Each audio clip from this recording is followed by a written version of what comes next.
Single பீஸே நீங்கள் free ஷிப்பிங்லேயே புக் பண்ணிக்கலாம். Beautiful pattern. பாட்டம் நல்ல free palazzo style bottom, diamond கட்டும் வந்துடுது. குவாலிட்டி வைஸ் நல்ல ஹெவி குவாலிட்டி, ரயான் ஃபேப்ரிக்கில், நல்ல திக்கான ரயான் ஃபேப்ரிக்கில், சூப்பரான ஒரு ஃபினிஷிங்கில், beautiful colour charts.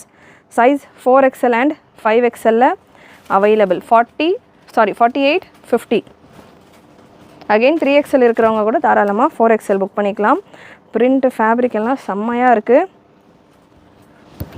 Beautiful beach floral pattern with bottom. Screenshot எடுத்தும் நீங்கள் புக் பண்ணிக்கலாம். ஸ்க்ரீன்ஷாட் ஷேர் பண்ணுறப்போ நீங்கள் என்ன சைஸ் வேணும் அப்படின்றத மென்ஷன் பண்ணிவிட்டு ஷேர் பண்ணுங்கள். வாட்ஸ்அப்பில் புக்கிங் பண்ணுறீங்க அப்படின்னா உங்களுக்கு எந்த சைஸ் வேணும் அப்படின்றத மென்ஷன் பண்ணிவிட்டு ஷேர் பண்ணுங்கள். ஃபேப்ரிக் நல்ல soft and comfortable fabric. Complete ஓவர்லாக்கூடையும் உங்களுக்கு வந்துடுது patterns. Bottom beautiful pattern. Neck design எல்லாமே உங்களுக்கு வி நெக்கில் வந்துடுது.